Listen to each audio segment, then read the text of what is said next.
Praise lord. దేవుని పరిశుద్ధమైన నామమునకు మహిమ కలుగునుగాక. ప్రభు పేరట మీ అందరికీ హృదయపూర్వక వందనాలు. ఈ ఉదయకాలము దేవుని వాక్యాన్ని విందాం. యెషయా గ్రంథము 65వ అధ్యాయము 2వ వచనము.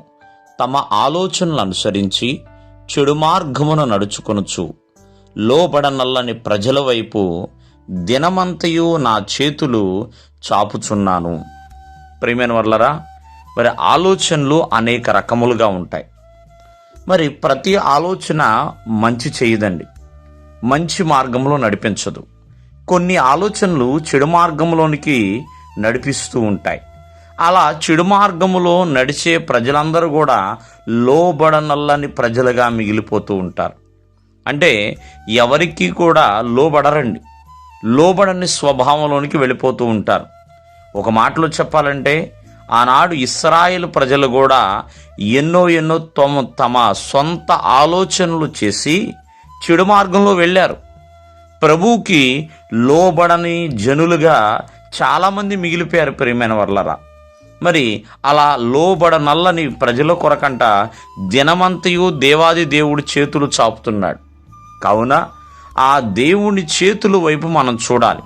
చూడండి, యేసుక్రీస్తు వారు ఆ సిలువలో తన 2 చేతులు చాపి ఆయన ప్రాణం పెట్టాడు.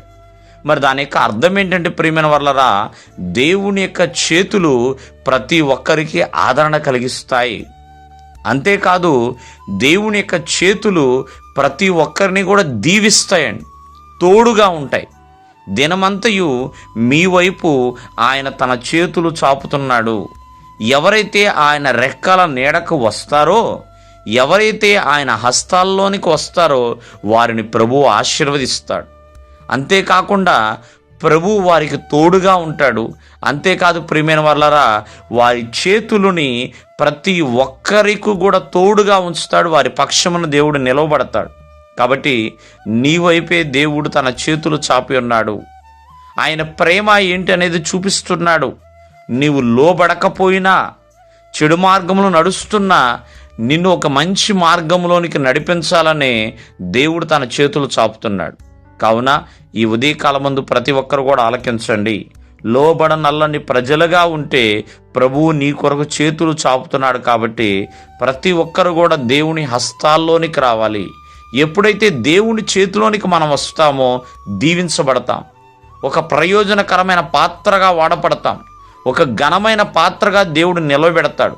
కాబట్టి ప్రభు హస్తాలలో మనము ఎల్లప్పుడూ కూడా నిలిచి ఉండాలి. దేవుడు మిమ్మల్ని ఆశీర్వదించును గాక. ఆమేన్.